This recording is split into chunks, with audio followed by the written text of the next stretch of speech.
What's going on, summoners? Welcome back to another ProGuides Wild Rift video. I'm Kangas, and today we got our high ELO tier list for patch 2.3. This list will cover Emerald and higher and assume that players have a strong understanding of game mechanics to wield the champions to their fullest potential. We do have a separate tier list covering average levels of play, so check that one out if you're in that ELO. But before we jump into the video, we got our question of the day.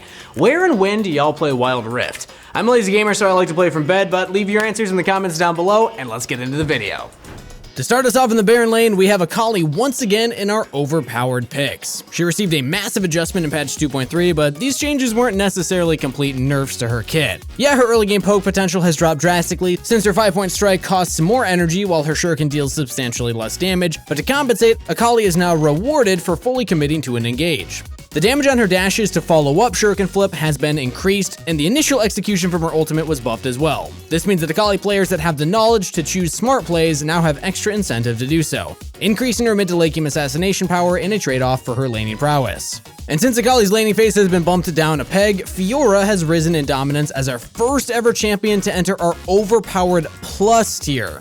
She is giga busted, and although we expected some semblance of balance to her kit in patch 2.3, Riot hasn't touched the duelist whatsoever. Thanks to her amazing synergy with Grasp of the Undying, her sustain is unprecedented, especially when focusing her hits in vital spots. Doing so grants her healing through her passive, allowing her to completely steamroll the enemy team. And I'm sure you're used to us talking about her and therefore already know what her second ability, Riposte, does. But in case you're new here, the ability parries all incoming damage and debuffs, slowing or stunning enemies thereafter.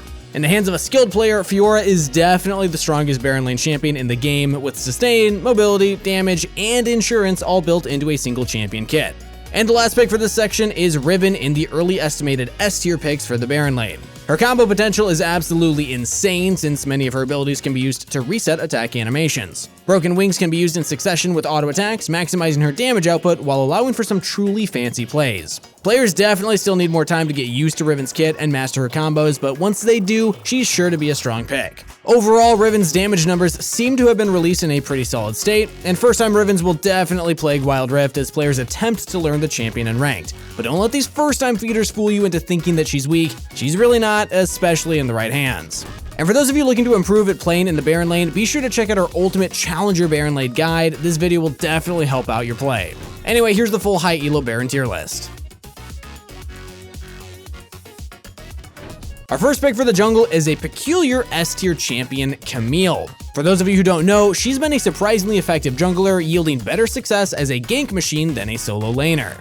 Patch 2.3 added an auto-targeting system for her hookshot, decreasing much of the mechanical burden of playing the pick. Her gap closing potential is absolutely fantastic thanks to the hookshot, and in addition to the mini jump from her ultimate Hextech Ultimatum. Camille's kit has a surprisingly large amount of crowd control built in, isolating individual targets and preventing them from escaping. She's not the easiest champion to play, but once you understand how to navigate through walls to surprise enemy laners, Camille's ganks become incredibly oppressive. And the next jungler up is Rammus, now down into our C tier picks. His definitive strength was his overwhelming tankiness in the late game, with the power to dive into the entire enemy team and deal area of effect damage just by existing. But with a chunk of armor shaved off and a nerf to defensive ball curl for the late game, Rammus' biggest asset has become quite a bit smaller. In general, he lacks the power to carry early on, often outjungled by champions like Lee Sin and Camille, who both excel at early level ganks. Scaling's the name of the game, but now that he simply doesn't scale as hard, the pick does not carry the same weight.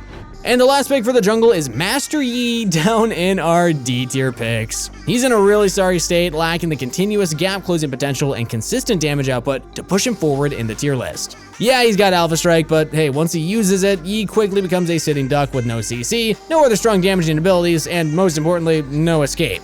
Master Yi's early game is pretty weak, and unless he picks up some random cleanup kills set up by the team, he realistically isn't going to grow into a late game monster. Enemy junglers can simply counter gank him early on, or heavily impact the game through ganks during the laning phase. Yi lacks the power to contest these aggressive moves, and therefore is a terrible pick in high ELO.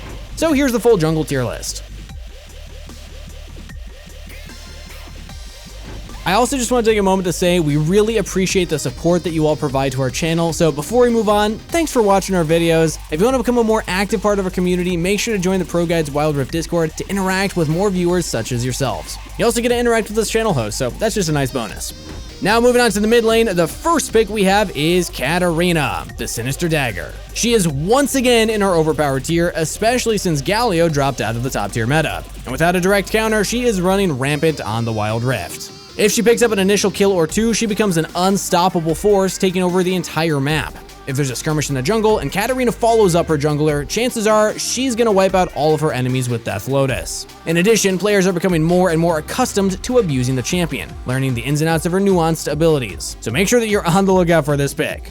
Aurelia is our next mid lane champion in our early speculated S tier. She's also a Baron lane champion, but has found a nice place in the mid lane. She's especially great when matched up against caster mages such as Ziggs or Orianna. Her gap close and burst damage potential are incredibly scary threats, capitalizing on squishies with an all-in engage. Her stun flawless duet is a very versatile and useful ability in both teamfights and 1v1s, halting the enemy in their tracks while also granting Aurelia an additional dash. Similar to Riven, she's definitely not an easy champion to play, but it's only a matter of time until players grow accustomed to her powerful kit. Twisted Fate is the last mid lane champion now in our A tier picks. He's been pretty happy receiving multiple buffs in a row, and the attack speed increase, now a passive from his third ability Stack to Deck, allows Twisted Fate to take more control of the laning phase. Essentially, by simply upgrading Stack to Deck, Twisted Fate auto attacks quicker at all times, allowing him to gain the benefit of his enhanced auto more frequently. Faster auto attacks means more wave clear, and more wave clear means more roaming. Exactly what Twisted Fate wants. Though he's still far from the best mid lane champion, he now has enough power and versatility in his kit to actually effectively impact the game. So here's the full mid lane tier list.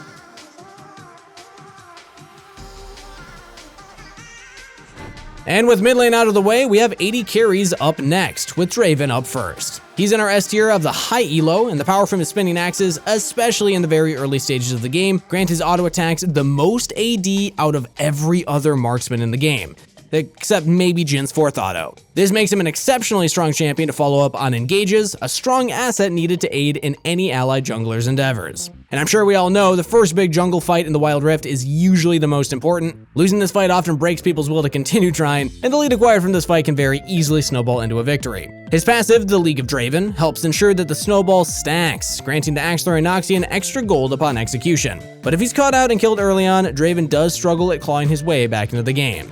The second pickup is Varus, also in the S tier. Thanks to his recent buffs, he's become an exceptionally strong champion, the biggest asset to his damage being actually his second ability, Blighted Quiver, which grants all of his other abilities extra damage based on how many auto attacks he stacks on the enemy. In lane, he is an oppressive lane bully, throwing out long-ranged arrows to harass his opponents, and once he learns his ultimate, Chains of Corruption, Varus' all-in potential is not to be taken lightly. Throw out the skill shot to root your lane opponent and quickly burst them down by mixing in a couple of auto attacks and abilities thereafter. Though Varus lacks any escape, his kit excels at bursting down squishies and chunking down tanks alike, very well earning his place in the S tier. And the last pick for marksman is Ezreal, and he's also in the S tier. He was previously marked as overpowered in the last patch, but now that more and more players are spamming him, his weaknesses are also becoming more and more evident. During the laning phase, most of Ezreal's damage can just be avoided by standing behind minions, since his Mystic Shot cannot traverse through a wave. This makes the most important ability to dodge Essence Flux his second ability. If you manage to avoid this shot, Ezreal's damage drops down significantly, substantially decreasing his lane priority. But Ezreal's biggest strength is definitely not in the laning phase. With the dash and multiple skill shots built into his kit, his safety during team fights is just unprecedented. After building his two core items, Ezreal becomes a team fighting monster fully capable of hyper carrying games. And here's the full 80 carry tier list.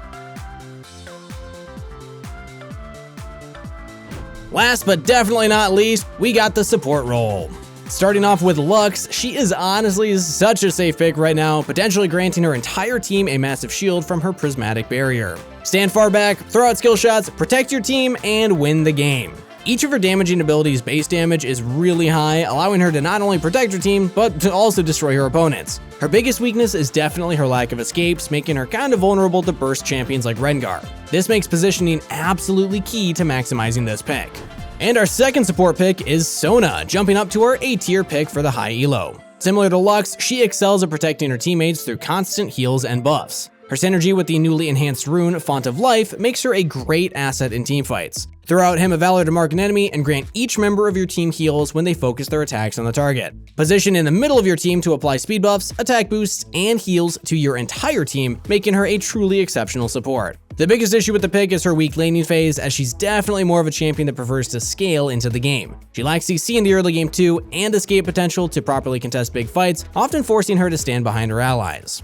And the last pick of the day is Blitzcrank, who is unfortunately in the D tier for this specific list. Though he received another buff, the champion himself is characterized by making cheese plays. If you know how he plays and what he wants to do, it's pretty easy to counter in high elo. Hide behind a minion or stand a bit further back to make dodging his skill shot easier. In the lower elos, his cheese-reliant gameplay offers more rewards, but in more advanced levels of play, every missed hook and poorly made roams results in the enemy team acquiring a bigger lead.